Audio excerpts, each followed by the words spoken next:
99% of the time. But if it's going to come up, it'll come up with Duke, just like it did with Zion Williamson a few years ago. Yeah. I mean, it's valid, but like you said, there have been a lot of teams that, I mean, Connecticut has won games without players. Yeah, they point. didn't fold and go on a hole when Klingon didn't play. Well, that's like with Illinois, And two of their Newton got hurt in the game, I think, early. So, I mean, I get asked that question all the time. And generally speaking, those kinds of things come more into seeding, obviously, than selection. So it's possible, to your point, Carrie, in a close call. Yeah, I mean, that could be something talked about, but I just don't think committee can assume somebody would win or lose a game. Right.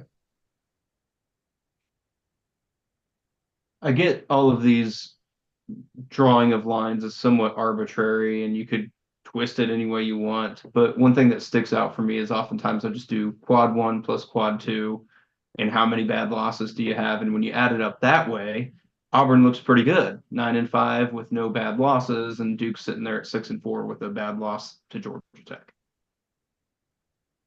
And a bad loss to Arkansas. Let's be honest. That's just as bad. That's only barely Q2. Still Q2. I got Duke stuff in my house too. Okay. Of course, if Arkansas keeps losing, it's going to drop into that Q3 category. Yeah. That's why I said it's always, you have to be a little bit careful when you're talking about the very bottom of any quadrant, right? Because those things can shift real quick.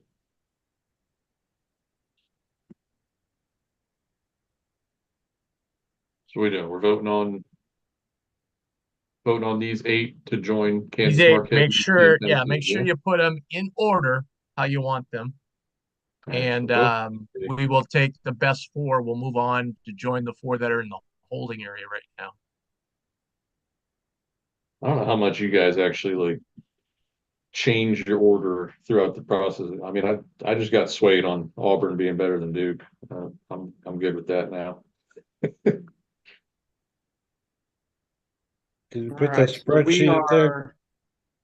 Oh yes, sorry, I'm on the wrong. I just want to be sure that I'm putting the right numbers here. This one, right? I'll throw Tim for a loop.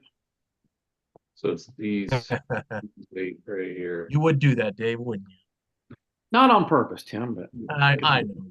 Yeah, we vote all 8. Do we do all 8 or do we just do the top 4? Rank all 8. All 8. Okay. Yeah. All 8. Even Clemson and Illinois, who shouldn't be on there.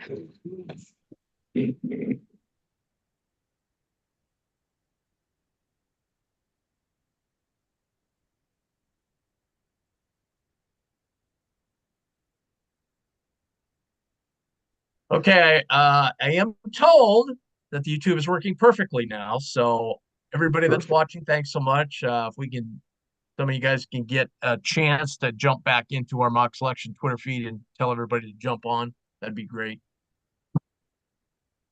Whenever we get done with this vote.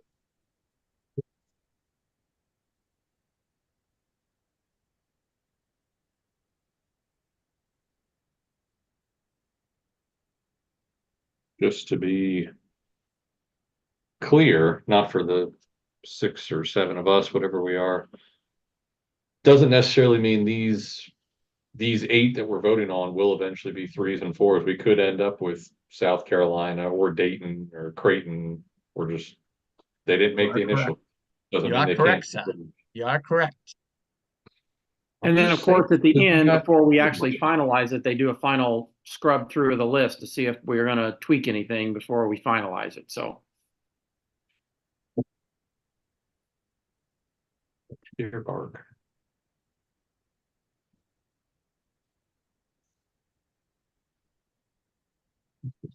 Just staring you down, shaking his tail. You better pet me, Grant. Don't want to do anything that could bring it. Well, that's the word here in the bark. Ah. The best way.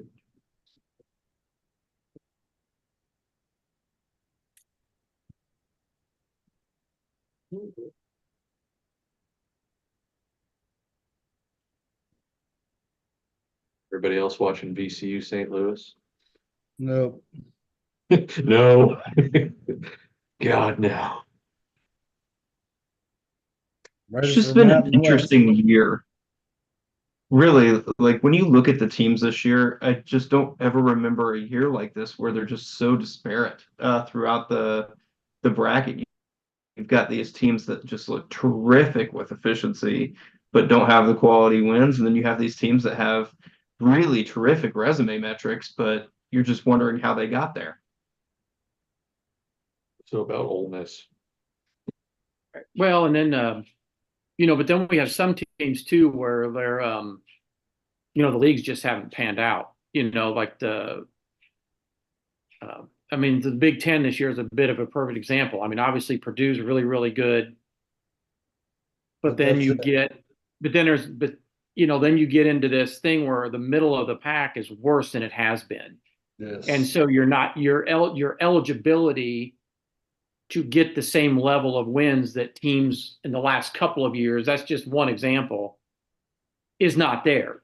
So you could go through, you could win 15 Big Ten games this year and only have 2 or 3 of them end up being upper end quad 1, simply because they're not there.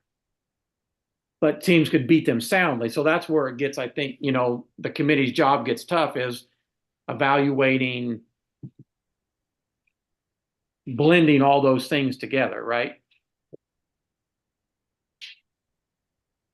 So I'm curious what you guys think. We're going to go through this whole thing tonight. Do you think South Carolina is going to be in the reveal tomorrow? No, I don't think their net's anywhere near high enough to be a top 4 seed, probably. If they hadn't lost by 40 last night, do you think South Carolina would be in the reveal tomorrow? no.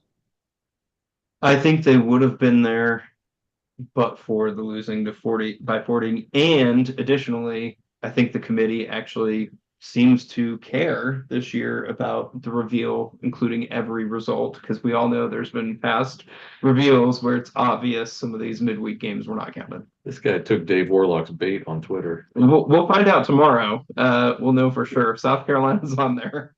Well, the the really valid point that Carrie raises, though, is that one of the things we'll learn maybe about this year's committee is how do they measure that valuation versus metrics? Yeah.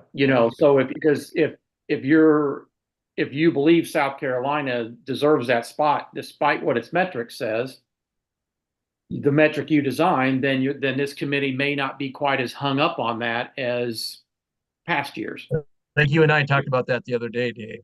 I'm just a firm believer. This is their baby, the net, and if they put up 16 teams and South Carolina's up there, and they always put the net score beside them at some point, and a 52 pops up there, or even let's say it hadn't been, let's say it was a 44. That ain't gonna be a good look for them. No. Yeah. When Providence was in there 2 years ago, they were 29th in the net, and even that was like major conflicts because they were like 40th in Ken Palm. But between South Carolina and Dayton, if neither of them are up there tomorrow, I think that says a lot about how much they're actually paying attention to the resume-based, results-based metrics, whatever you call them, as opposed to, years past. Because last year of the final, the top 10 overall teams were all top 11 in the results-based metrics. All the top 37 teams were 10 seeds or better. Top 37 in results-based metrics were all 10 seeds or better. So that was like the bread and butter last year, was the results-based metrics. So I'll be curious to see about this year's committee. Okay, we got some winners here.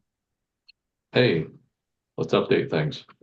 Moving into the next vote with the other 4 that are held over will be Iowa State, Baylor, Alabama, and Auburn.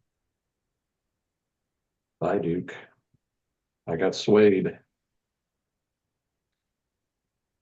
So then Duke, Illinois, holding over.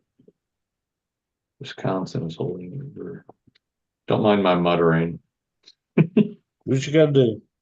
Okay, I just want to take a brief pause here. So we got the YouTube all fixed, so it's running smoothly right now. So Zach is all the way out in Portland, has checked it as well. He said it's working great. So everybody join in. Thanks for joining us.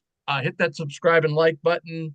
We're sorry for the technical difficulties. Trust me, in 2 weeks when we're in the studio in Omaha, we will not have those. We have done shows in there all year and it's worked perfectly. And it's an unbelievable studio, great sound quality, great video quality. And so I think you'll really love it in a couple weeks. But we'll power through this. By the way, we recorded the whole thing. So if you missed some earlier, we will post it later on. Let's go. But you guys are having a great discussion on North Carolina and Baylor. So what do we got?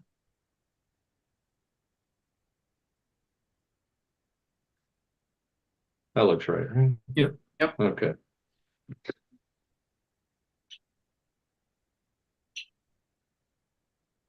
So we've got, I think we've got that group of 8 now that we're talking about for the 2 line.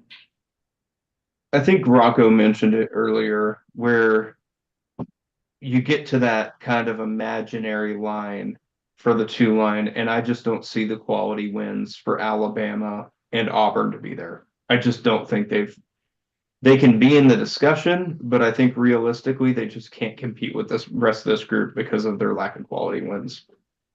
Totally agree. They've got one. Don't they just have one top 25 win? Are we talking about high quality wins, Alabama? Yeah. Yep. Their second best so win is Indiana State. Now, Indiana State's good, but I'm just Yeah. for context. And then they beat Mississippi State twice, a team that people have barely in the field. If anybody has, now that we are working, if you have questions, put them in the comments. Dave will be vigilantly monitoring them and bringing them to our attention. Yes. I will load that back up. And see if Don't kill me if it doesn't work, Dave. well, that's all right. We are Page again. I'll find let's out. have the fun. That's why we want to do it We on already had a YouTube, so we debate. We can have a debate respond with- to comments. Do we have a debate with Kansas and Baylor or Iowa State? I've we got can Iowa debate- State above Kansas, barely, but I'm not sold on it. Yeah, I think that group is really tightly bunched together. I could see different reasons to come out in different ways for it. I do think Baylor is a little, to Dave's point earlier, I think a lot of people haven't really been talking about them as a 2-seed contender, but yeah, there's not a whole lot to pick on in that resume. I'll be at the Baylor game next weekend. They're hosting Houston. I mean, That's a game. for me, the deciding factor between those 3, realizing that this isn't a vintage Kansas team, and they did have the hiccup at West Virginia. But when I go down and I separate, even with Baylor's top ends, and I see that Kansas has wins over Houston, who we have as on the 1 line, Connecticut, as we have on the 1 line, and Tennessee, who we think is above them, but probably at 6 overall.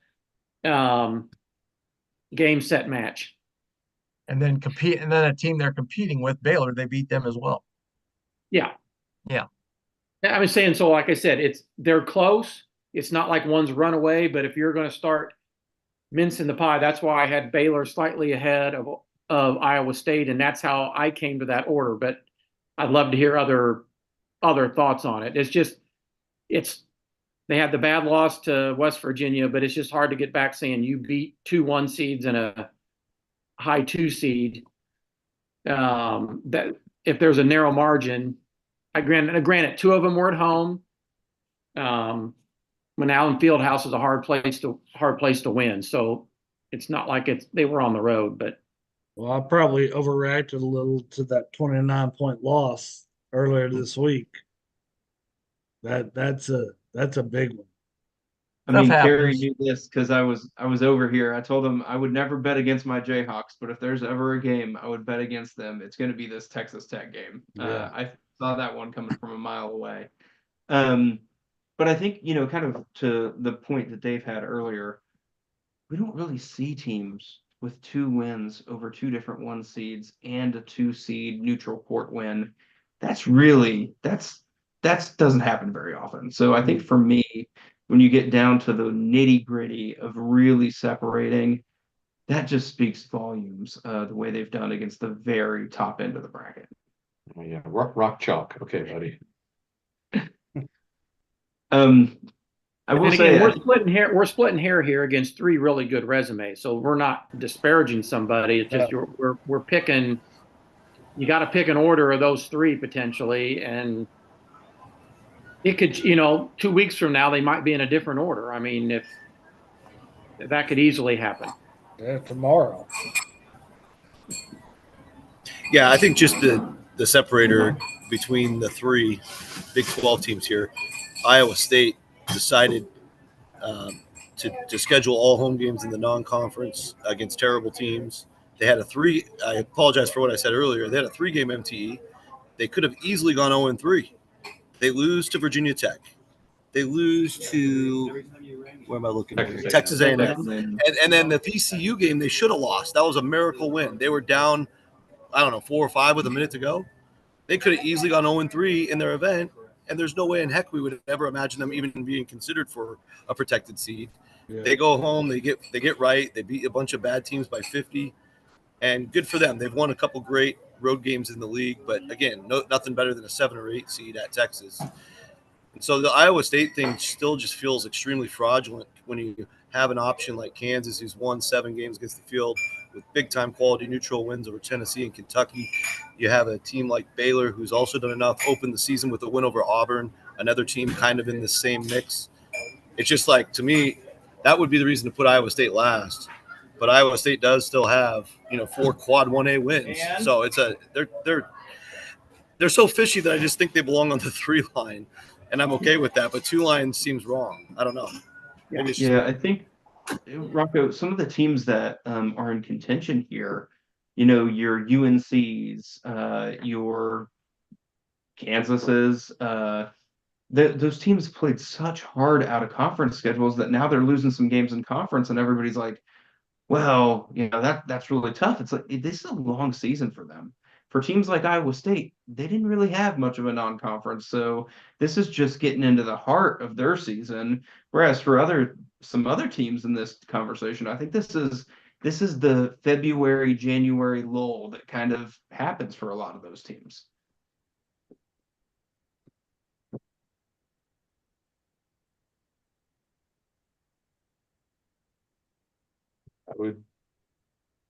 I would love it if Iowa State is not even a 3 seed. I think it is bad for the future of college basketball if Iowa State is a 2 seed tomorrow. But if you don't focus on non-conference strength of schedule, if you don't hammer them for that, which Kansas State did not get hammered for last year, that's what I keep going back to. Like the NCSOS, if you're an 11 seed, it can knock you out. If you're a 3 seed, you're a 3 seed. I don't know. I feel like they're not going to really penalize them for it because you have all these Q1 wins in Big 12 play to back it up at this point. Right. Again, would love it if Iowa State doesn't even show up in the top 16 tomorrow. Well, I don't want to start conspiracy theories and everything else, but I do know, because I've talked to some national people, like there's a lot of rumbling out there how the Big 12 is, rigged the system and da da da da da. And look at all the teams that played nobody in the non-conference and da da da da da. So yeah, just look at I can't help but think that the committee isn't resonating a little bit with that. Now, whether they act on it or not, that's another question. A little bit like the Big East used to do with the RPI, right? Yeah. Nobody played anybody, and they all entered the Big East play at 13-0 or something. At least when people were rigging the Unbelievable. RPI, they were playing teams in the 100 to 150 range. They weren't beating 300 teams by Right, 40. exactly. Right. Right. That'd be great to see. I'd love to go back to that. Yeah, I mean, if you Compared to go that, back to the compared to whole this. Be effective good record business thing, for you, right, Rocco? I'd Yeah. like to throw out that effective record thing. Iowa State would be 9-5. Yeah. Effective record. All right, Rocco, time for bites of the apple, or what is it? Gold No, nuggets. no. Pieces of gold. Pieces of gold. Pieces of gold. Pieces of gold. Oh, you like that one? Okay, we'll keep that rolling. I was all almost have going to to bring it have up a our minute catchphrase. ago, and I didn't. But Well, I think last year at the bracket reveal, one of the things that the committee chairman talked about was Arizona going out of conference to try to test themselves. And it was a bit of a surprise for some people that Arizona was sixth overall at the time of the bracket reveal. And that they specifically mentioned out of conference strength of schedule as being a differentiator at that part of the bracket. I get Kansas State was a 3 seed last year, and I think Iowa State deserves to be a 3 seed tomorrow. But I think there's a difference when you get up to these top two lines and teams challenge themselves out of conference, and they struck big wins while challenging themselves out of conference. And to that point, I think if you have like the 10th best strength of schedule, I think having a very good schedule will promote you. I just don't think having a bad strength of schedule when you're up in this range will necessarily penalize you. I agree. It only penalizes if you're near the cut line. Yeah. Virginia Tech. hey, Carrie, just So as a point of procedure, we did not. I can't see it on the screen. We did not put those last four that missed out back in the holding area, right? I'll show you what I They got. they're not supposed to be. They're supposed to go back into the bin with the other teams. Wait, really? Yeah. Oh, Yeah, you don't hold over. This is the only vote where you'd hold them over because this is a okay. 2-3 vote. So these four should go back to teams in the These field. the four that we don't vote on right now of these 8, those Yeah. would go into the holding area. So The other these 4 go would go here. back into the general pool. Oh, okay.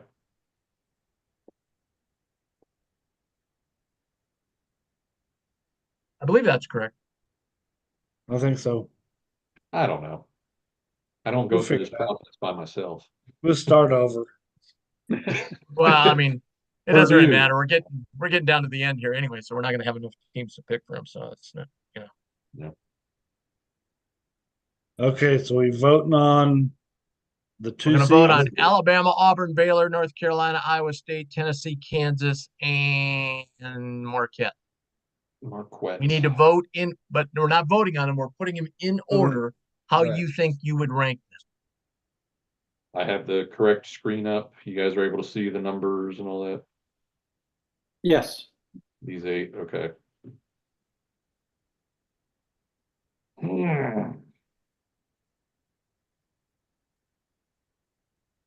I think we talked about Marquette as like a possible 1 seed, and then we didn't talk about them again. I assume they'll land at 5 overall. But if they do beat UConn tomorrow, holy cow, that's going to be quite a resume.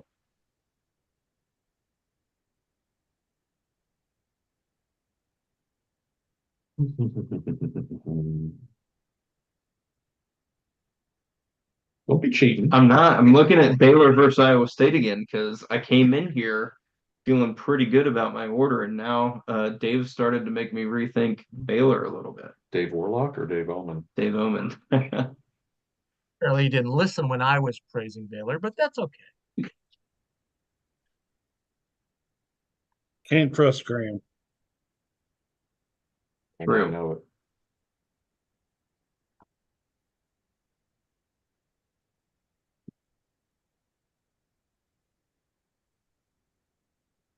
And I just might vote for Duke anyways. You voted for Duke? No.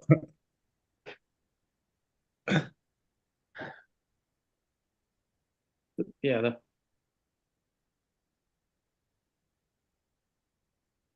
Glasses. Getting old. Got the youngest one by a month. All right, I gotta pull these up. I'm getting all mixed up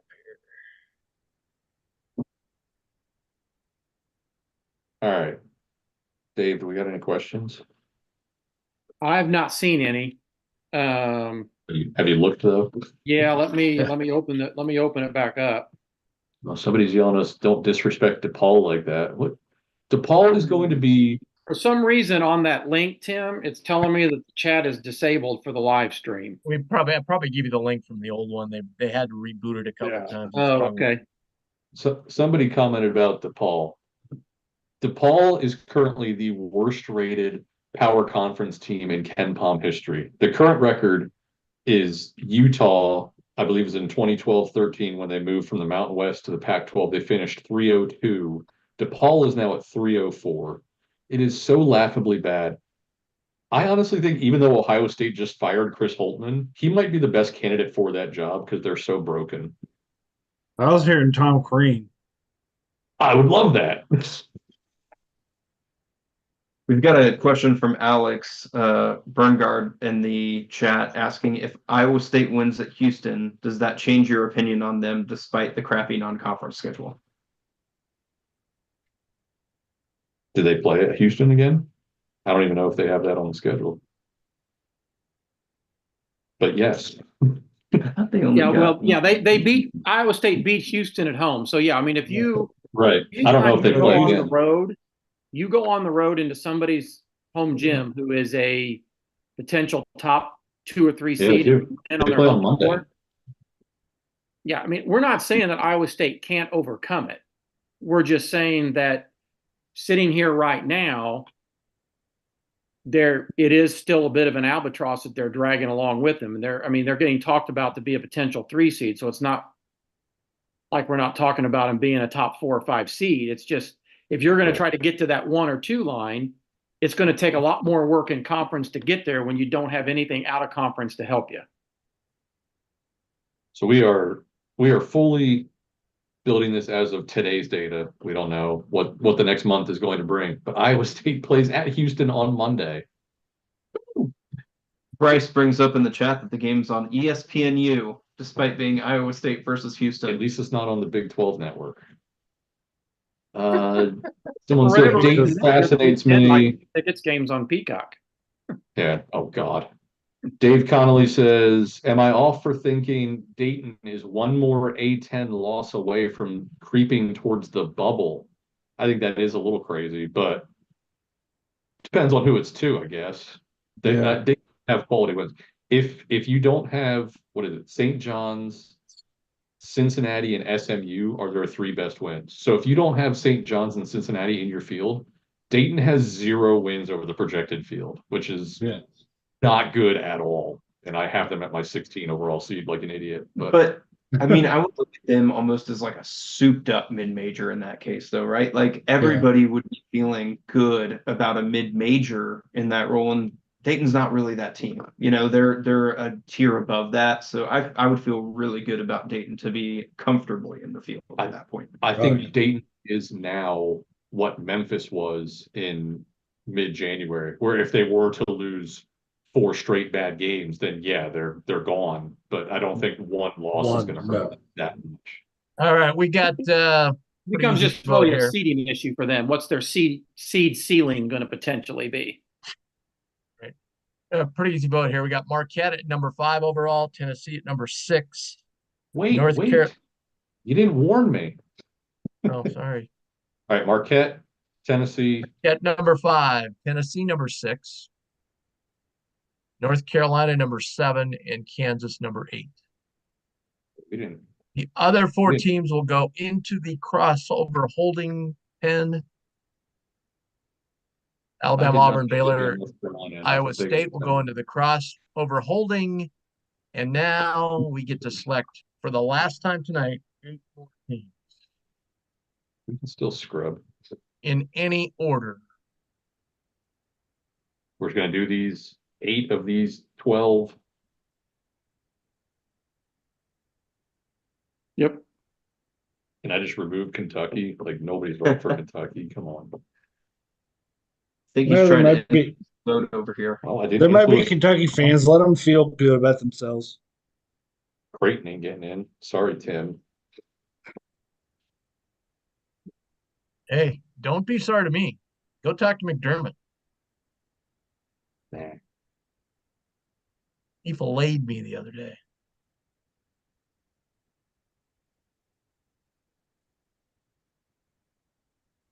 Like going through this list. I only have What'd you 3 of do, these. Tim? I had him like number 18 overall. Oh well, he doesn't know what he's talking about when it comes to that. He's just He went ballistic. tell him to on go me. He take goes, the well, first tell of him all, to go take the Ohio State job. he accused me of having him as a 6 seed, which I didn't. And then he said, "Well, last year you had us at 8, and we ended up at 6. So you screwed that up." And I said, "No, I didn't have you an 8. I had you the number 1-7. So technically, I missed by 1 seed line." And Which in banner brackets competition would be fun. yeah, exactly. I think you're gonna have to come by in the summertime and give him a PowerPoint presentation on how it works. I don't know what. In 14 years, Rocco, he's never uttered a word to me about it. Never once. I don't That's know so why funny. being a 4 seed is that important to him, but apparently it is.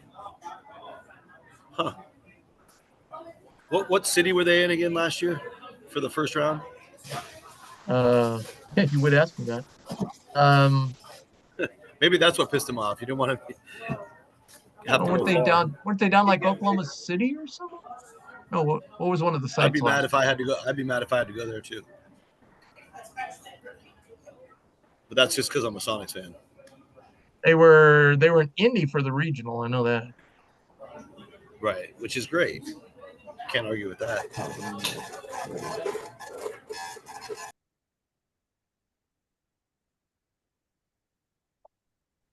Guys, Ohio is up 44-32 on Toledo. I know that's exciting. Yay. Got it on the big screen right here, baby. Just got done watching Iona. It's a good night. San Diego State, New Mexico starts in about 20. Well, at least Look forward to Villanova didn't eliminate themselves tonight by losing to Georgetown. So. Yeah. They Mountain still have West to finish. has been good stuff this year. Yeah. Unfortunately, Yeah, they're Villanova just so gets even. into that territory right now where they're going to have to win a lot more than they're going to lose because the math just stops working after a while. You know, you Yes, start Too many getting odds. you get to 12 or 13 losses, and you almost have to get to 19 or 20 wins to have a shot at it. man. Right. It's not absolute with their schedule, but it starts getting much more tricky. A little dicey, yep. Yeah, they had to finish at no worse than 5-2. So now it's 4-2. But even so, they probably want to go 5-1 because right, any combination there. I mean, we've seen teams get in, but it's very rare to get in only 2 games over 500. I mean, Right. Yeah, you have to beat like 3 or 4 protected seeds, something crazy like that. Yeah. And there'll still be fans that yell and holler. Oh yeah. So The year Alabama did it, they beat at least 2 number 1 seeds that year. yeah. I mean, it like I said, it's happened a couple times, but you can't really count on that being your. Yeah. Okay, we've a couple of questions in the chat. Tony Schneider, what part of the seeding process is the hardest part? The top, the middle, or the bubble? And I would say it's the middle because I feel like we focus so much on the ones, we focus so much on the bubble that we kind of forget about the 5 through 9s. At least I do. And I usually end up missing all of the 8s and 9s. I have them backwards. I've said it every year. I should just wake up on Selection Sunday and swap my 8s and 9s, and I'd do better on the matrix. Where I think Yeah, I think I would say I put the most attention on the top in the bubble, but I would also say I think I actually struggle the most with the bubble. I get to those teams that I might have as like an 11 or a 10, and I could miss them. That like TCU strikes me as a team that I had at the 10 line. This is back in I want to say 2019, and I felt pretty good about TCU sitting there at that 10 line. And St. Bonaventure in 2016, I had St. Bonaventure as a 10 seed. I remember both those teams very well, thinking that they were going to kind of be above that true bubble fray. Committee didn't feel that way. So I think if there's one area I struggle with the most, it's getting towards that bubble because I can be pretty wrong. And history has shown me that I can be pretty wrong when it gets there. The one that I remember is Tulsa. What year was Tulsa? 2017 or something? I had them 16. in. Like, over the course of that week, I just scrubbed them out. And I was Yeah. so mad. The selection Sunday they got in. No, yeah, that Tulsa thing was ridiculous. It was almost as crazy as the Air Force thing. Yeah. But I mean, every But- once in a while, you just throw your hands up and you go, well, Yeah. nothing I could have done about that. Yeah. right. I've thrown out pretty much all that stuff since the net started because it's kind of introduced a whole new way of thinking because the metrics started showing up on the team sheets. Right. And I think like 1 year, I don't know, honestly, 3 years ago, it could have been 4, somewhere more than 2 brackets ago. It seemed like the committee in those middle seeds carry that you talked about from like 6 to 10, they kind of just went straight off of performance, less resume. And I feel like last year and the year before, they finally started getting a nice blend of they kind of, you can tell maybe some committee members were more resume heavy, other committee members were maybe more metrics. So they actually kind of had them all spread in and out. We knew who all the teams were who are very heavy Ken Palm teams and then we knew the teams who were more like Providence who had all the great wins, but then showed up like in the 50s in Ken Palm. And they kind of like had a nice balance to it. I liked how it landed last year. Obviously, Hey, my score Rocco, was I'm good. sorry, Rocco. I don't have your vote on this one yet. Which one is it? We need just 8 more teams off the at-large board. Oh, sorry about that. I'll get you. Yeah, somebody else talk. Sorry. It's like, hey, Rocco, shut up and vote. And then we had another question, Dave Connolly, who is the longest conceivable shot at an at-large right now? And he proposed Rutgers as an option. I would throw UCLA as that option if they continue to win. I don't know if they can get enough quality wins in the Pac-12, but Well, what did you say to me last night, Graham? I'm sorry, what'd you say? What did you say to me last night about UCLA? You brought it up. I don't remember what I responded with, but you're right. That's all I remember. Yeah. But I think for me, actually the conceivable, I would actually lean towards something more along the lines of maybe the ACC or the Big 12, just because they have a lot of chances left to do something. Especially with the ACC, you have so many teams that are not just kind of bubble, but fringe bubble. So there's kind of those Q2 wins just hanging out there, perhaps piling up. But especially with the Big 12, if you're a team like UCF isn't necessarily out of this thing. They could rack up some quality wins very fast. Right. So I think I would go to a power conference like the ACC or the Big 12 for potentially being in there, that conversation. I put Rutgers as my long shot. They're trending in the right direction and they show up well on my metrics. So just why not? someone responded, Bryce Rorig, sorry if I mispronounced that. It says, what about UNLV? I think UNLV is actually kind of close. They have like 4 quad 1 Yeah. wins. They are in my kind of close bracket, not my not dead yet category. Yeah. I think if UNLV gets hot, They they've got a shot. they could, but there's too many bad home losses. Yeah, I mean we're talking about if you win every game between now and the conference championship. I think like I don't think UCLA can play their way in without winning like 9 in a row from here, but it'd be. I think UNLV has. I like that they'd be in the faint pulse. conversation. What I think hurts UNLV, and Carrie and I talked about this briefly the other day, is they get that conference tournament at home. So if they do get in that scenario, And they never win in that conference tournament at home. well, even if not, those are home games. They're not going to ring the same way to the committee that maybe somebody else picking up a true neutral court game victory could. So somebody said 3 Q4, Dave Connolly, 3 Q4 losses doesn't wreck UNLV. But Arizona State a couple years ago, they had 3 Q4 losses, didn't they? I mean, it's not St. John's was in a St. similar John's. Yeah, situation. I mean, it's if you have enough Q1 wins, it can make up for all those Q4 losses. And the Mountain West certainly has those to spare. They just need to actually continue to win. I don't think it's likely at all, but it's feasible. If UNLV did that, they're knocking another Mountain West team or 2 out of the True. bracket That's along with true. them. Yeah. I mean, to a team we were just talking about, right? I mean, it depends on what you consider fringe, right? I mean, but Villanova will be one of those teams that has the strength of schedule, a lot of good Yeah. wins early, that if they finish really strong, but if you consider them somewhere between maybe 8 to 10 or something out of the field right now, is that fringe or is that further back? Pittsburgh's playing a lot better right now. They're in the ACC. If I don't off the top of my head know what the rest of their schedule looks like and whether they have enough up games to get there. But Rutgers would probably be the one that's further back simply because that home court is if they get playing well, it's very hard to beat them at that location. Dave, why don't you have Pittsburgh's remaining schedule memorized? What's wrong with you?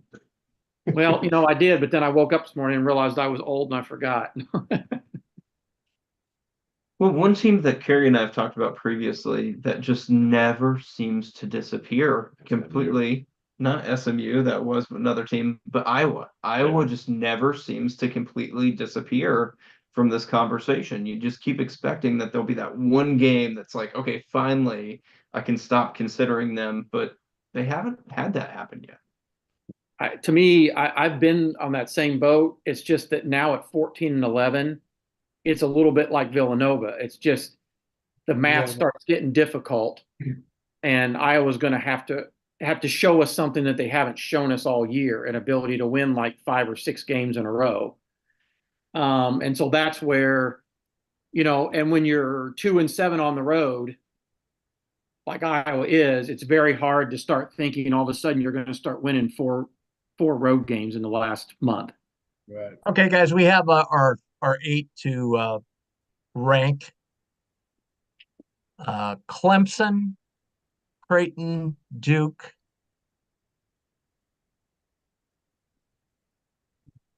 Dayton, Illinois, South Carolina, San Diego State, and Wisconsin. You got to run through those again. Yep. Clemson, Duke. Yep. I was trying to put them in alphabetical for you, but Clemson, Duke, Wisconsin, Illinois, San Diego State, Creighton, Dayton, South Carolina. You're just telling me the 4 that we didn't have. That works. We're good. All right. So no BYU, no Kentucky, thank God, no Oklahoma, and no Texas Tech, who I was about to ask, who is the lowest team in your current bracket that you think conceivably could make an appearance in the top 16? And Texas Tech is that team for me. But I would agree. Anyway. I would All be right. more So surprised. we're ranking these, like if we're talking about these. So I think probably Duke would probably be on the top of most people's list here. Shelby's list for sure. They're higher than that. And then the 2 Big Ten teams, I think I'm a little surprised. Like I think to me, it's kind of clear that Wisconsin has a better resume than Illinois. But can somebody Yes. argue that with me? This Yeah, guy, here we so go. Illinois fan right here. I will get Oh. into this. Who do I think has a better resume? Wisconsin. But I do feel like their performances, and I don't just mean predictive metrics, I mean truly that they don't do the eye test anymore, so they say, but they're human. Illinois looks like a national championship contender fairly frequently. Wisconsin. Oh, wait a minute. never Wait. was. If they don't do the eye test, then why do they watch like 40 games a week? Yeah, that's right. To my point, they say they don't do the eye test, but Yeah, I think they they're do. watching I all the think time. They're human just like we are. Hey, let me show you right here why Illinois should not even be in this freaking conversation. Just 0-4 in Q1A. How many opportunities do you need, buddy? And so I guess let's look at those They results. lose 7.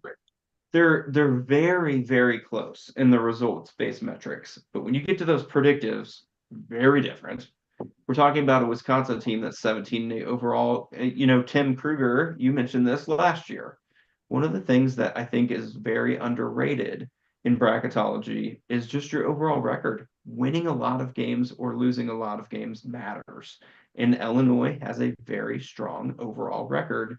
Wisconsin doesn't have that the same way. I think when you one compare, game difference. And One and a here's half. the difference right there. Q3 games, right? You were the one saying earlier, you look at Q1 and Q2. Illinois has 7 Q1, Q2 wins. Illinois or Wisconsin has 11. Come on, man. I won't disagree that Wisconsin has the better resume, That's what we're But I- here. That's but what I- we're doing. but I think when you consider the team as a whole, We're gonna have to Illinois' separate y'all. superior predictives and superior, in my opinion, performances get you above Wisconsin. Let's be honest. When this Well, committee hold on now. Hold on. Whoa, thinking- whoa, whoa, whoa, whoa. Wisconsin played the fifth toughest schedule in the country. Illinois has played And- the 50th. So let's break it down this way, Tim. How has Wisconsin looked over the last 2 weeks? Because that's what the committee is going to be That's- voting on. No, but that they How they don't look. they don't take last 10 though. whole They do resume. not. They're human beings. The I think whole Wisconsin resume. has No, a- they're I not. think Wisconsin has a slightly better resume, but 11 Illinois is so 1 much and 2 better Q that it wins. will overcome. Here, let me I show you will something. give Illinois this, and Kerry shot this down when I brought this up, but it is Yeah. a fact that Shannon didn't play for him the whole time. Now, why he was out, I get you don't want to go there, but that is a fact. Yeah. I wasn't shooting down anything. I was just pointing out if you want to talk about like, oh, Illinois, their worst loss was to Maryland when Shannon was out. Their two best wins, or two of their three best wins over Michigan State and what was the other one? The Northwestern win that they won by 30. Shannon was out for those games too. So if you're going to discount the Maryland get loss where he's out, why did you get full credit for winning without him? But Again, my point Kerry, that I was as- going to make, Illinois as you- lost at home to Marquette, lost on the road to Michigan State. Wisconsin won at home against Marquette, won on the road against Michigan State. We're going to compare them side by side. Kerry, again, as you know, I never let facts get in the way of my arguments. I'm aware of that. Well, Wisconsin is for me, also just 5-3 against quad 2. for me to not- add a note in here, I think right now, I ended up personally with Wisconsin one spot ahead of Illinois on my seed list. Primarily simply because while Illinois' metrics are better and I can watch them play, Wisconsin's actual results in terms of against some better wins they do have. Now, I would say this, that if you look at Illinois' 4 losses in the top 1A, they lost at Purdue, at Tennessee, and at Michigan State, and home early in the year to Marquette, when Marquette had a lot of guys coming back, and Illinois was a team that had a lot of new pieces.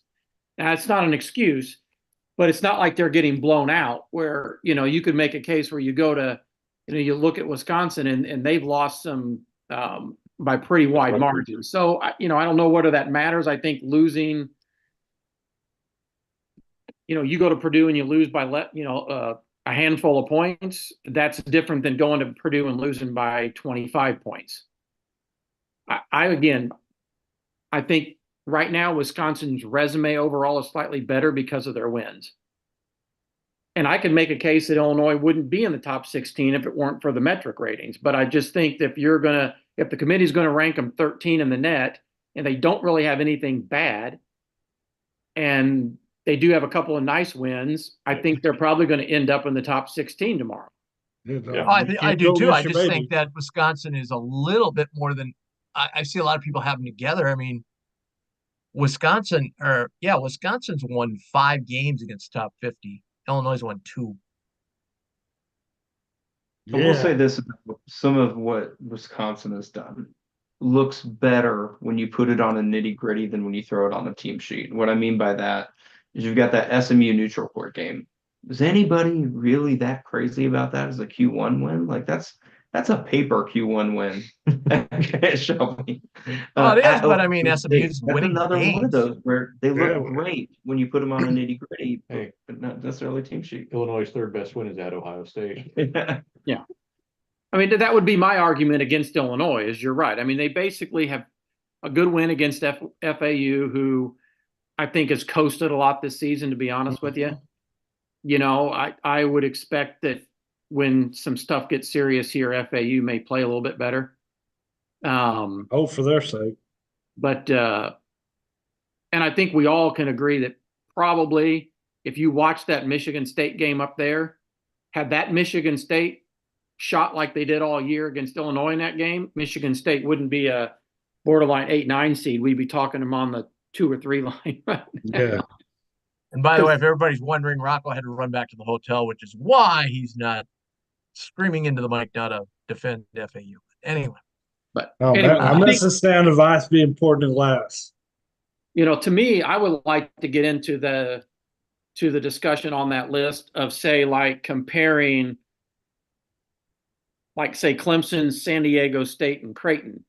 I'm glad you brought that up, Dave, because I'll tell you something.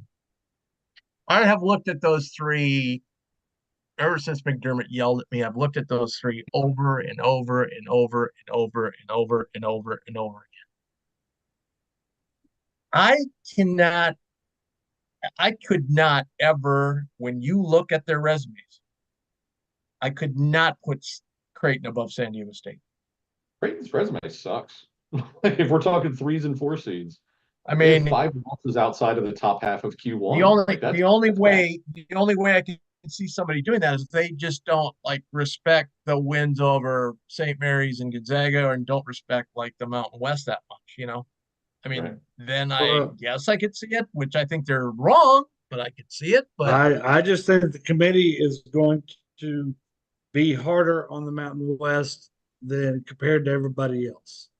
They have traditionally not seeded the Mountain West teams high enough, I think. And I don't think they're going to respect them this year. I think the Mountain West is awesome and deserves respect, but I don't think the committee is going to respect them.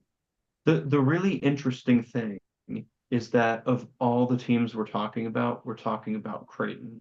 And Creighton has not looked good against the Mountain West this year. Like if there is ever a team to pick on when you're comparing to the Mountain West, they are not that team.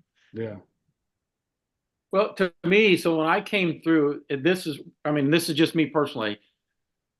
It came down to those three for spot number 16. And I ended up with Clemson. And the reason was quite simple. Wins at Alabama, a win at North Carolina, and for the first time in maybe my lifetime of ever doing this, Clemson went out and challenged itself in the non-conference. Yeah, And they succeeded. I mean, you have non-conference wins over Alabama, TCU, who probably is in the lower end of the bracket in terms, at least right now, but is a top 40 net team. They have the win over Boise State. They beat South Carolina. So, and they don't really have anything bad. I mean, the Georgia Tech game is bad, yes. Yeah. But I mean, And they it's should have. it's a conference game. You lose a bad conference game every once in a while. I just think if you're looking at, I came down to those three, and for me, the road win at Alabama, the road win at Carolina, and then the non-conference wins over TCU, Boise, and South Carolina were the tiebreakers that put them over the top. And they should have another win over Duke. Yeah. Yeah, I think earlier we kind of talked about, sometimes you show up better on a nitty-gritty. I think Clemson's the opposite. I actually think they show up so much better when you break out the team sheet than when you're looking at a nitty-gritty. At Alabama, at North Carolina, Boise State, South Carolina, these all look way better than what you would think on a nitty-gritty. Yeah, I agree. When Georgia Tech has all these great wins, why aren't they up higher? Come on, Actually, Dana Stoudemire. I was looking at that the other day. I think Villanova and Georgia Tech are the only teams with at least 2 quad 1A wins that are just like, Not there. Villanova's close, but Georgia Tech is the only team that's just like, there's no freaking way you're in the field.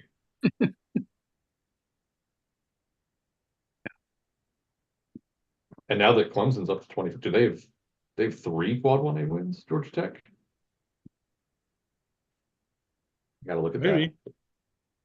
Yeah, but I'm with you, Tim. After we talked the other day and I went back and looked, I think right now I would probably put metrics aside or just perception.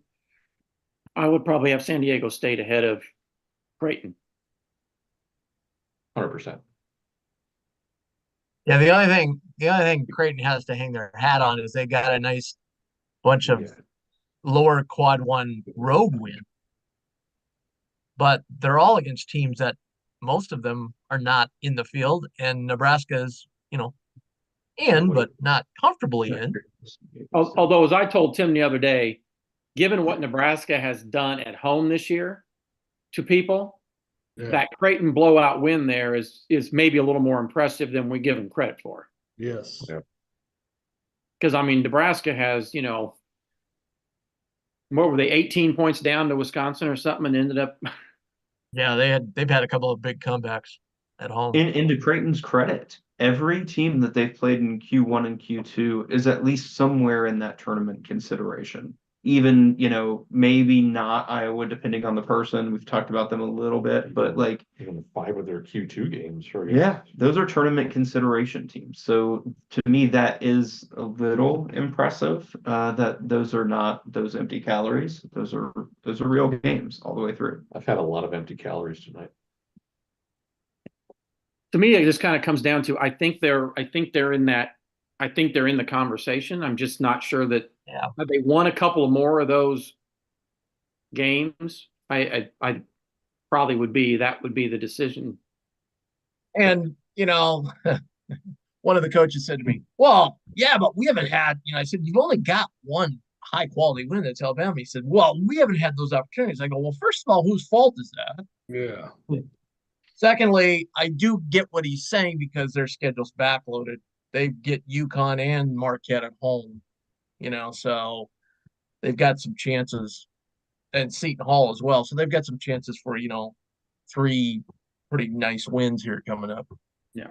If they Well, can. the teams that are on those cut lines, yeah, the last month, there's a lot of basketball left to still be played to determine a couple of seed lines. But right now, I just cannot slice dice. The only thing they got going for them is that they're 15 in the net. Really, I mean, other things. But I mean, when you really break it down, and you look at some of these other resumes, you just looked at Clemson. I mean, how can you compete with those wins that they had on the road? Creighton is 10 in BPI. That would be the best in the Mountain West for sure, right? We love BPI. Well, yeah. How is it that they're 10 in BPI, but the BPI hates the Mountain West? Anyway, I digress. I will say for me, I think Creighton is just barely above San Diego State. I think they're pretty darn close. If San Diego State were to beat New Mexico, I think San Diego State would move ahead of them. But to me, they both have a Clemson problem, which is I think Clemson's clearly ahead of both of them in my mind. So they're not getting in that top 16 anyways, because Clemson's going to block that for me. Let's go to some comments while we're waiting on Rocco to get back to the hotel or whatever. Somebody asked earlier, Dave Connolly, he said, "Sorry for spamming. Please spam all you want. We only have a few commenters." James Madison or Grand Canyon, closer to an at-large? I think it's definitely Grand Canyon. Grand Canyon, I think the better debate is James Madison or Appalachian State if they were to both win out and meet in the, what is that, SoCon? No, SoCon? Well, whichever team wins the game would be your better Sunbelt, large candidate, Gary. Yeah, no kidding. But which would be more likely to get it if? I think it's App State. Yeah, I do. I think that Auburn win, despite having the true road win for James Madison, I think that Auburn win could potentially be the thing that would put App State over. And they have the 2 wins over James And they've Madison. got the 2 wins head to head already. So I think that would. They're like 80th in all of the metrics, but I mean, I'd take them over like Ole Miss right now. Yeah. The other issue that James Madison's going to have if it comes down to a close call is a non-conference schedule up in the 330s. We've hit that before as a bubble team. That can sometimes be a killer. Maybe more so for a power conference team than a non-power conference team. But the other one I could say out there that we were talking earlier about fringe bubble team. Drake is not out of the question of a conversation either, because I mean they beat Nevada, who is a borderline, Mountain West team. Now they could end up not being a borderline Mountain West team before all said and done. So we don't know. They're just really, they had a couple of quad 3 losses that are keeping them maybe down a peg, but if it will be real interesting if Indiana State and Drake both win out and meet in the Missouri Valley final, and we don't get a lot of other upsets, and depending on what the bubble looks like, whether it's possible that both of them could get in or not. Indiana State probably has a slightly better argument based on its rating, but I can make a case that Drake has a deeper resume. Yeah. That win over Nevada being so convincing on a neutral court, I think could do a lot for Drake. Pardon me. And the other thing is, two of their sub 100 losses were on the road in overtime too. At UAB is not an easy place to. No shame in that. All right, another question. Most conceivable, this is from Bryce Rowerig again. Again, apologies if I'm pronouncing that poorly. Most conceivable long shot team that could end up in the top 16 on selection Sunday. How far down do we have to go? Kentucky. I would immediately go to New Mexico. I don't know how far down they are in your bracket now, but based on their remaining schedule, they still have 3 games against three tough road games and a tough home game. If they were to win out, I could see them getting all the way up to possibly a 4 or 5 seed. Maybe that's a little excessive, but I know they have a tough remaining schedule. They could pull it off. I'm gonna Depends on say what you mean by Texas. conceivable. Like If you win out, that's what's conceivable. Kansas State, they're out of the bracket. If Kansas State were to win out against the schedule they've played, I'd be shocked if they weren't a protected seed. They have a very, very tough closing stretch of the season. That's fair. Kansas State up to top 4 seed. If they won If they- every game from here on out. Yeah. Oh, I don't know. How much has he had to buy a drink? lottery ticket with that one? Yeah, I would say Texas. They're my top 8 seed. If they were to win out, I can see them moving up, but Getting a 2 seed if they win out. I can't go much further down than that.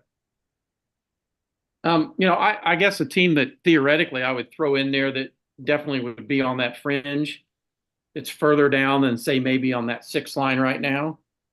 Would be, if Michigan State were to, with their metrics the way they are, I have, again, I don't have their whole schedule right in front of me right now, but it would take some doing, I think, to pass some of those teams, but depending on what happens, it's possible. The only reason I think not Michigan State is because the Big Ten, there aren't the opportunities remaining. They got Purdue, Wisconsin, and Illinois. I don't know if they play them or not, but Yeah. that's about it. Well, and it may depend on whether this year's committee values anything with the conference tournaments. I mean, some years they don't pay much attention to it at all. So They're right. I mean, if we're talking like really realistic, I could see Kentucky's a 7 seed for me right now. I could see Kentucky actually working their way back into things. Yeah. yeah. Well, I'm probably a little higher on Kentucky than some others. I had them right at the end of my 5. They were right borderline 5-6 for me. But just for that reason, I mean, they're talented enough. Yeah. That if they ever figure out how to play a little bit of defense, I don't think there's any question but that they could go on a run and easily end up as a 4 seed. Well, that's a lot. Play defense. Is Antonio Reeves still playing for them? Another question from Andrew Schaefer. Can the ACC get 5 or 6 teams? Yeah, five for sure is feasible. I don't know about 6. I don't think 6. I will say they have a better shot at it now, based on Syracuse beating UNC and Pitt landing that big win too. I think when you combine those two, I can see an extra bid coming out of that. And I already thought Wake was right in striking range before that anyways. Right. Is Rocco coming back or what? Yeah, let's go ahead and vote, guys. We got to move this along. We're already deep here. Let's rank these 8 that we have. Let me make sure I'm sharing the proper screen. Bum, bum, bum, bum. Where are we at? Bracketology Master. That's the one. All right. So these eight: Clemson, Creighton, Dayton, Duke, I Illinois. voted on that. You ranked these already, Shelby?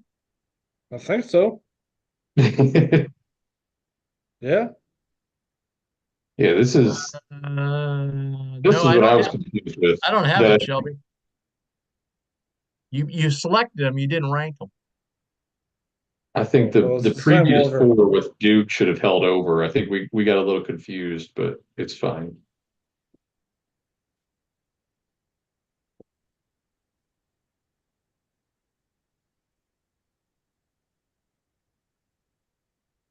I don't even remember what order I like these teams in anymore, man.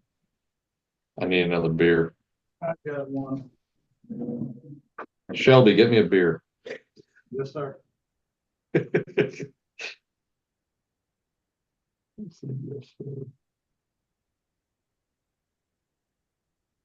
So, in theory, these are our picks for the 4 seeds, huh? Okay. Yes. I got it. All right. Illinois at the bottom. You Okay. have it, Mr. Tim. Yes, sir. What's that? I think one thing that if I'm sure we're all somewhat similar on this because I've seen it in comments, there are some definite breaking points, but once you start getting to that 6 and 7 line, it gets real murky real fast on order. At least it does for me, because they basically all start looking pretty much the same. Just depends on what you want to pull out.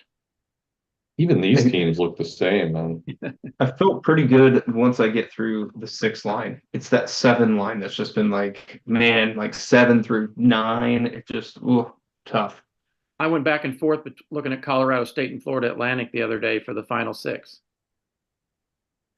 I actually really like Florida Atlantic's resume. I really do. I feel like they've got a couple bad losses, but when you look at the total amount of road work they've done and so many Q1 and Q2 wins away from home, I mean, I would expect a team in their position to drop a couple along the way to some teams that aren't great. Like they play so many of them, I would expect a couple. They beat Arizona on a neutral court, my man. Beat Arizona on a neutral court. Yeah. And Georgia Tech beat Duke and Clemson and North Carolina. Like I said, I've had them up higher, and I just keep going back. And my only reservation was that when I look and I think, okay, Arizona's great, Illinois lost nothing. Texas A&M and Butler are both bubble-ish, and Virginia Tech and St. Bonaventure are really not anywhere near the bracket. So that's the only thing that gave me pause when I factor in, a really, really bad loss to FGS and then a home loss to Bryant. I don't know, maybe that's even worse. It doesn't say that in the net, but that's just, unfortunately, I don't think that, that, again, I could go look at it tomorrow and I'd change my mind and go back the other way.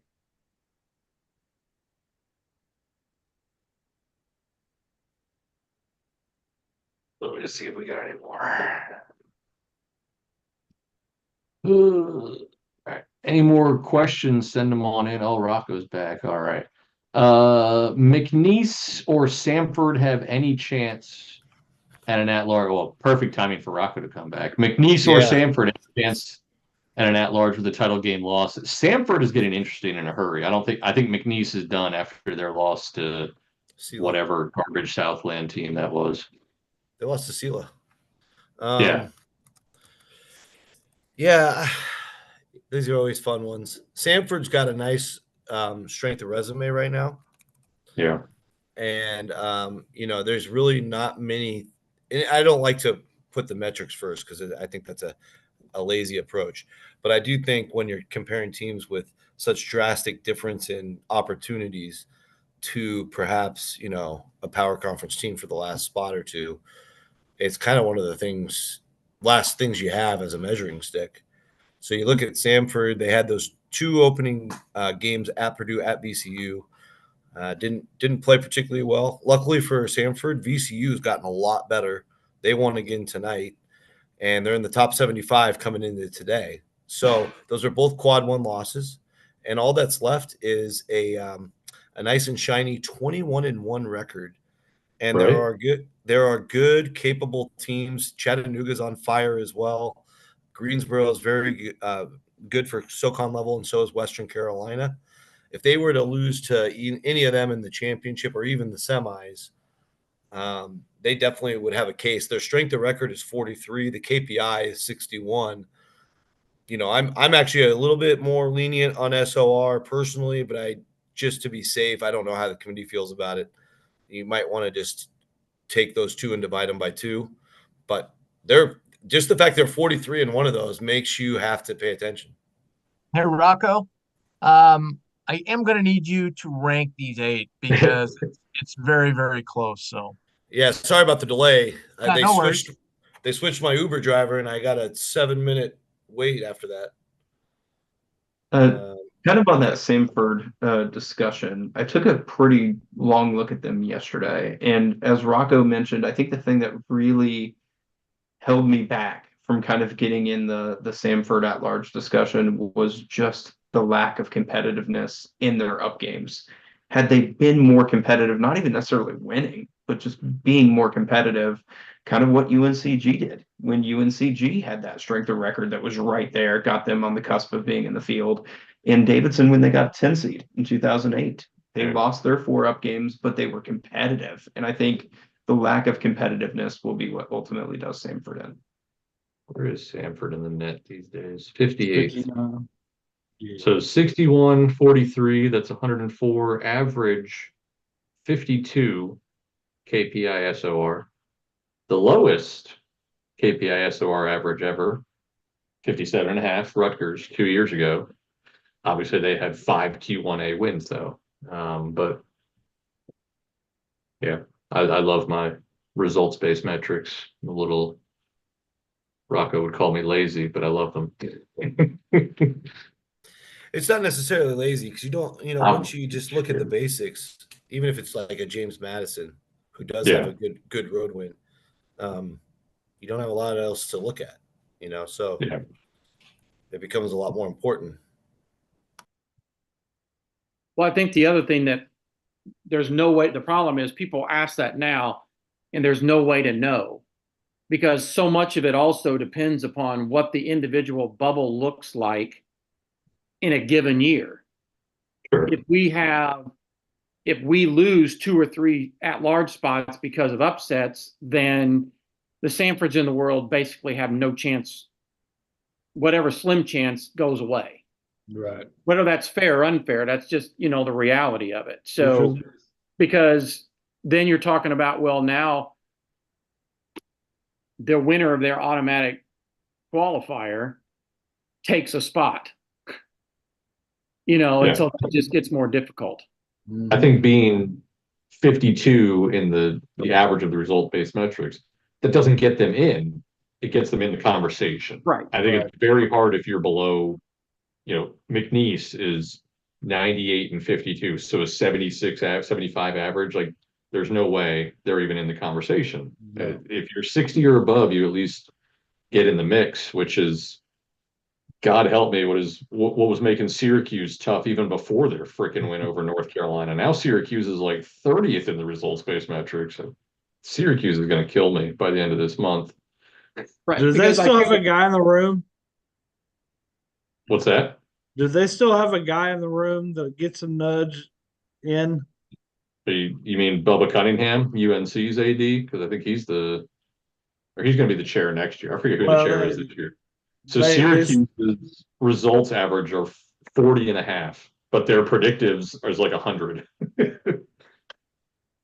I'm just saying. Hey, Rocco. Oh, go ahead, Tim. Hey, Rocco. Yeah, what's up? I would like you to speak on San Diego State for a minute. Sure, I can do that. I'm just looking at your voting, and I'm a little surprised. Oh, you're surprised at my voting? Sure. Yeah. Not to put you on the spot. Let's get down to business, fellas. Yeah, so San Diego State, I do like them the most out of the Mountain West. Options, their best wins were a win over St. Mary's in Las Vegas in Thanksgiving week, and a road win at Gonzaga, which is aging a little bit better these days, but still chalks up in the bracketology world as a win at a bubble team, which we all know it's a lot harder to win there than a normal bubble team. But Yes. outside of that, they're behind in quad one. They've actually had 10 opportunities. They're just 4-6, and then they're perfect after that for the most part. So interesting case study. I think the thing that I have a big knock on them for is they've had 8 top 2 quadrant road opportunities, and they're just 2-6. Although they're 7-6 in all road neutrals. I just, you get eight road games. They lost at Grand Canyon, of course, who's another team we can discuss some other time. But yeah, I just think the teams I'm comparing them to, whether it's a South Carolina, a Creighton, a Dayton, they're just a lot more either at 500 or, in Creighton's case, they're 3-4 in that category, but they're either at 500 or above 500 in these really important what you did away from home areas. And again, San Diego State, if Gonzaga keeps excelling and they win the WCC, which they probably will, maybe not the regular season, but you guys have to understand, they have basically home games for the WCC tournament, 95% crowd at the Orleans Arena every year. I expect them to win that. That win's going to get better, but they got to do a little bit more on the road. Yeah, I was just saying earlier when you were gone, there's no world I can see San Diego State behind Creighton. Yeah. I mean, Tim, you love they've got your 4. I mean, I understand you're really heavy on the road wins, but some road wins are better than others. You look at Creighton's road wins; they're kind of all middling to below middling. San Diego State's has 4 wins against the top 30, and 2 of them were away from home. yeah. Now, Tim, I you know can I'm talking say about a Creighton you guy, can say but what you want about Gonzaga, but you can't tell me Gonzaga's not one of the top 36 at-large I teams. I mean, mean, I think I Well- would make an argument that the at Nebraska win was one of the top road wins anybody's had because it was. I would I say- get that, but you gotta look at the situation. Creighton lost the year before Nebraska. They weren't gonna. That game was circled back in May. Okay, that was Right, yeah. but it's a year-to-year process. If you want to compare the way it shapes out on the entire seed list, at least according to mine, a win at Nebraska and a win at Gonzaga is just as hard. They're basically in the same part of the bracket, so that they kind of cancel each other out. I love the neutral. I get that the neutral win over St. Mary's aged really well for San Diego State, but in other categories, such as if you look at Creighton, they're clearly they're 8-7 in the top 2 quads combined. San Diego State's 7-6. But again, Creighton, even in quad 1, only had 8 opportunities. They won just as many games as San Diego State. San Diego State had 2 more opportunities. Credit to them for scheduling well. But then also, if you want to break ties somehow, again, I don't like turning to the metrics unless I need to. An easy tiebreaker is predictive metric average for Creighton is 13, whereas San Diego State's 27. Pretty clearly, that would give them an edge. Honestly, for me, they're both 5 seeds, but I would still have Creighton higher on the pecking order just due to some of the things that tend to matter in the 5 seed range. and you love your wins against top 50 as opposed to going quadrants. Top 50, San Diego State 5-6. Outside of that, undefeated. I think San Diego State is definitely closer to this conversation than Creighton is. I saw a graphic today. I think San Diego State's one of only 5 teams that has no losses quads 2 through 4. Yeah. I saw they tweeted that. I think that was Fox Sports. They tweeted that yesterday, Yeah. right when Dayton's road loss to Richmond became a quad 2 game. I thought that was a very big stab in the back of the Flyers. Yeah. I mean, depending Yeah, on how you. Sorry, Sorry, Rocky. Depending on how you calculate this stuff out, for me, one of the reasons I have Creighton 1 spot ahead of San Diego State is just because San Diego State doesn't have a win over a top 5 seed in my entire bracket. Whereas look at Creighton, and it may have been at home, but Alabama's up there in that 3 seed conversation, so that carries some weight for me. How did our vote, Tim? How did our vote turn out, Tim? All right, Yeah. so here we go. Duke, Clemson, Wisconsin, Illinois are going to be paired with the other four we got holding. So our first four out of the top reveal will be San Diego State, Creighton, Dayton, South Carolina, in that order. What was it? Clemson, Duke. Wisconsin, Illinois. Fucking Illinois. And I think for the just overall process here, let's Sorry, lump all these together. If there's any discussion, great. Otherwise, we'll just vote on these 8. We'll rank these 8, and however they get ranked, they get seated. I don't think there's Yeah, any I'm fine with problem that. with pulling I 4 got out you. and then ranking another 4. It's just- Uh, but is there any discussion here? There's certainly Why the hell did you have us debating Creighton and San Diego State? They're not even in this conversation, Tim. Come on. because I was interested in Rocco's That's where I after I was saw his lost. vote, I was interested in his comment. I appreciate it, Tim. No, it means a lot. are we going to talk TCU Texas now or Because what? I thought for a team that beat the top 2 teams in the WCC, you would be all over it, baby. This is the worst WCC year in a while, though. At least so far. I think the teams at the end could be okay, but I'll tell you guys, Gonzaga is not the same as they once were this year. They're so thin. They play 7 dudes. I mean, they were struggling with Loyola Marymount last night for a lot of that game. So they're not the same. And Santa Clara beat them. I was at that game. That's when it sunk in because Santa Clara is not even in the top 100. So anyway, I'm glad Gonzaga beat Kentucky because it actually helped the Mountain West, it helped the WCC, and it helped the Pac-12, and to a degree, it helped the WAC if that gets Grand Canyon in that large bid because they beat San Diego State, who won at the Kennel. So it all is Right. transitive property. Do we have the spreadsheet back up? Fine.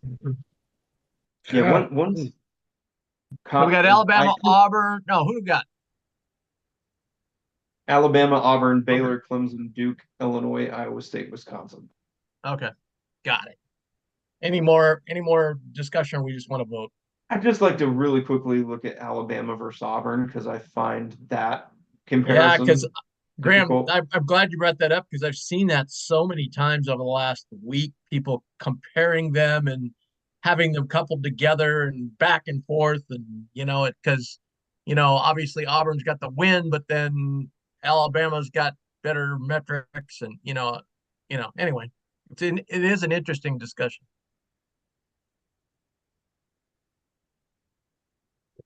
Where to see them? Talk it up. I think what stands out for me a little bit is that Alabama went out intentionally and scheduled very, very difficult out of conference schedule. Probably overscheduled, frankly. Yeah, and I think there's part of me is I look at it's the same record against quad one from a win percentage standpoint. And then where I think it starts to differentiate is that once you get down to quad two, all of Alabama's quad two games are quad 1B, whereas Auburn has a lot of those games, or excuse me, quad 2A, whereas Auburn's hanging out in quad 2B for a lot of their games. And I think that shows that Alabama schedule strength, despite the 2 extra losses, may still be enough to put them just over Auburn. So I think they're really, really difficult to differentiate. But if you had to give me who has the best win, other than them playing each other, I would say it's going to come down to that Mississippi State win for Alabama. Well, yeah, Alabama swept Mississippi State. Auburn lost to them, and I agree with a lot with what Graham just said in terms of schedule. I think it's easy to. They both put a hurting on South Carolina at home, which I didn't even realize to me that's more of a concern. That's one of my big concerns about South Carolina. Not even really being close to being a 4 beyond their metric is. They've had a couple of really, really good games, but they've also been just off the rails a couple of times too. So that's probably why their metrics are where they are. It's hard to lose by 40 and not drop a little bit, but Short next to you, just because I'm relaxed. There we go. Yeah, South Carolina is a little bit like this year's Providence, but Yes. unfortunately, they might be even more extreme because of that game. Yeah. Although I think resume wise, there's still a ton to like. I think they have the ninth best SOR. yeah, their metrics are like diametrically opposed, right? From their Yeah. results to their. So they're kind of one of those teams that's really hard to figure out what the committee is going to do with them. Yeah, they're like the inverse. They're the inverse of St. Mary's. Yeah. Yeah. Who has a 56 SOR still, which means they shouldn't even be in the field, but the net says they're 14th. Well, and that's the Bible. Yeah, I don't know. From Shelby, 316. I'm just wondering, are we settled on, does everybody think they know who they're gonna vote for between Baylor and Iowa State? Yes. Yes. Yeah. Feel like we're ready to vote then, otherwise, unless somebody else has something they want to look at. So we're gonna rank those teams to vote on in order 1 to 8, right? That is Yes. correct. Okay. Oh, I had pulled up Auburn versus Alabama, but I didn't change which freaking screen I was sharing. You guys got to tell Way me. to go. What is everyone's drink of choice while doing this? Tony Schneider, that's a question for me. Guinness, baby. Keystone The Light. answer is whatever Carrie will give me for free. Graham has been nursing this freaking drink like he's in college still. Well, you had 4 cans, I only have 1, so. Yeah, and I Yeah. finished my 4. You're halfway through your 1, you bitch. Well, don't hate me because I drink cheap beer. I'll get some PBR if I need it. But Graham and Keystone I Light. celebrating the Chiefs Super Bowl. We had a little Pappy Van Winkle baby. And break out the good stuff. All right, who the hell are we ranking? Yeah, I think I'm now sharing the wrong screen. Oh no, No, I'm you got the delayed. right there. Yeah. No, I had pulled up the YouTube feed, but it like pauses every now and then. Yeah. Oh, this is a fun one from Bryce Rorig. I'll get your name eventually. Where is everyone an alum from? What is the main team each of you root for? I went to a D3 school. I got no dog in this race, but I'm a Duke fan growing up. You went to Virginia Tech, right? But you're a Kansas guy. And Kansas. I'm Virginia Tech and Kansas. He got kicked out of one school, went to the other one. Tim Nope. obviously roots for Creighton. Rarig. Oh, he told me how to pronounce it. Okay. Got it. I'll remember. No college for me, but I'm a Duke fan. Well, I grew up in Illinois and I went to Butler, so You traitor. That's what she said.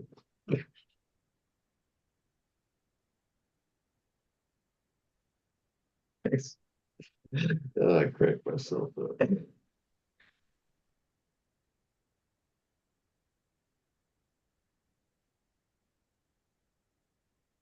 so is this vote, Tim, is just going to finish it out? The order here is going to be our Yes. final order, except for a Yep. quick Then we gotta.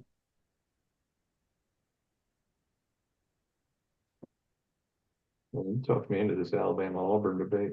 Tell you what. Don't do that.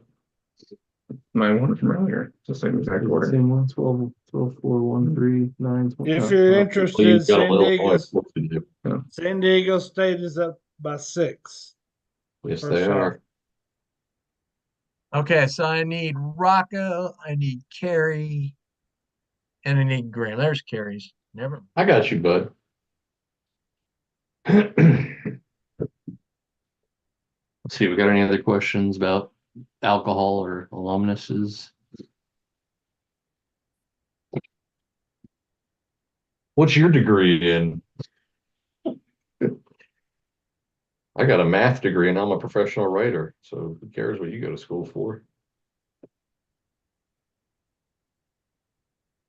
I would say drink of choice? Oh, drink of choice is bourbon, Bourbon, for right? sure. Yeah, it's bourbon. But you can't sit here and just drink bourbon for 4 hours or you'll be You dead. could sip bourbon for 4 hours. I What can't. is sip? Yeah. I don't, not familiar with the term. I do have tequila. All right, Rocco, I'm waiting on you. Uh, Got it. It's coming right now, Tim.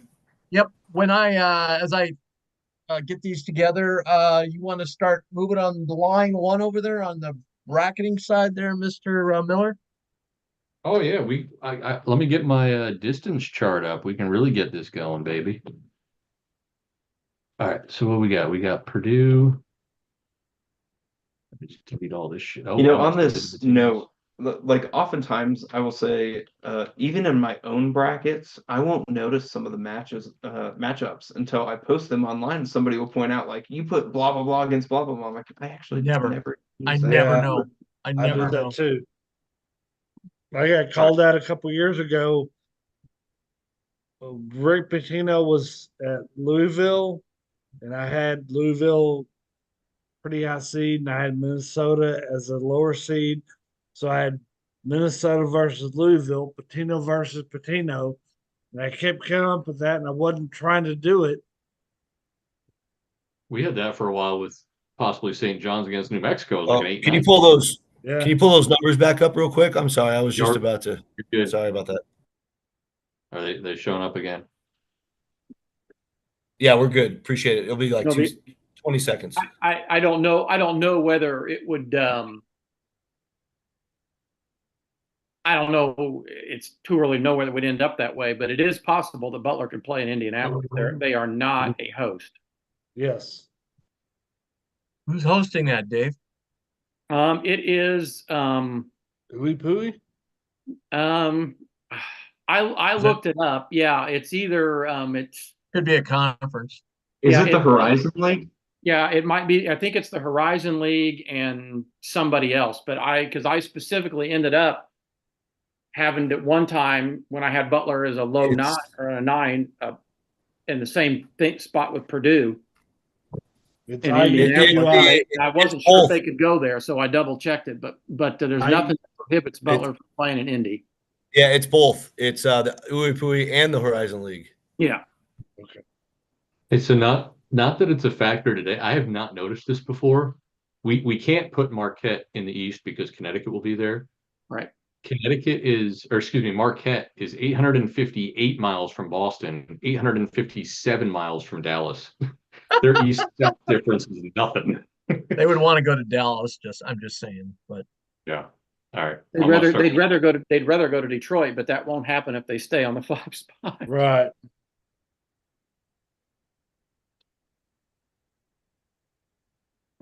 Unless the committee forgets a rule. And they're supposed to have software to manage that, but we've seen though before. Wasn't there one year that they put BYU in a Friday? there Sunday was, night? there Yeah, was, and they they didn't know what announced- the hell to do. Well, they decided that if they advanced to the Sweet 16, they were just going to switch regions with another team. How That was their crazy would that have been? I go, you do realize you would have screwed up everybody's bracket in the whole world, which is why a lot of people watch the games to begin with. I'm Didn't going to make an Joe- executive decision to just change these for now. So we're not having all sorts of space. Yeah.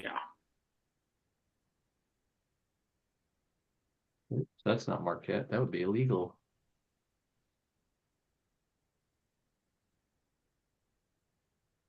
You know, we went through this whole thing and never had one tie tonight. Amazing. Now the interesting part though, We'll like make up for it in Omaha. if I don't know whether we're gonna worry about it tonight in terms of balancing regions. Oh, we will. Oh yeah, You have to be a little careful, like with because if you go Kansas and put Kansas with Arizona, then Right. you better have some high 3 and 4 seeds in there. Mhm. That's what I keep. Okay, Kerry, do you It wanna- makes it difficult because you You got wanna get Baylor and these Iowa last eight, State Kerry? probably next in line, so you Yeah. can't put them there. ready for the last 8? Yeah. Okay, in order, starting with the number 9 seed, Iowa State, Yep, Baylor, that was a 1 point difference. Okay. sure. Iowa State, Baylor, Alabama. Alabama, Auburn, Yep. Duke, Wisconsin, Illinois, Wisconsin, a 1 point difference, and You're welcome. Clemson. All right. So Hmm. I'm gonna figure this out on my distance sheet, which is on the side. I guess I could share that instead. Distance sheet. Tell you what, just looking at those 16 teams, that looks like what the committee might do tomorrow. That looks pretty darn close to what I imagine they're gonna do. Well, that's what our goal is, damn it. Yeah, I know. Mission accomplished. Well, I actually feel better because I went back, like I said, through and through and through, and I ended up with Clemson on 16, and I was like, I might be the only person in the world that has Clemson at 16. I don't, but It I always gotta- comes back to it always comes back to those pieces of gold, Dave. There he is. Going to North Carolina, going to Clemson, gold. Let's go. Get them in there. All right. So, oh, this is gonna be ugly. So Iowa State and Baylor have to go East and Midwest. Iowa State would want Midwest.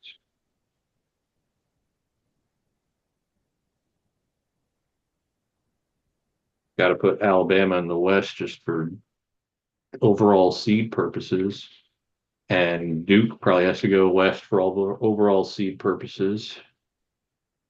And neither Wisconsin nor Illinois can go Midwest. Midwest. This actually works out as long as we're okay with giving Duke the finger. no.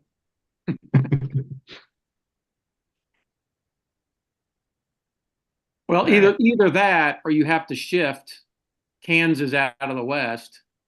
Right. They can't obviously go south, but you could move Kansas to the Midwest. But then you're penalizing Tennessee at 6 overall. I feel like the committee will generally penalize the 3s and 4s before they'll penalize the. Yeah. They will. You're right. No, I would agree. I Warlock, switched those Warlock on told mine me that this one morning. time. They would never. Warlock told me they would never move the 1s and 2s if they could move the 3s and 4s,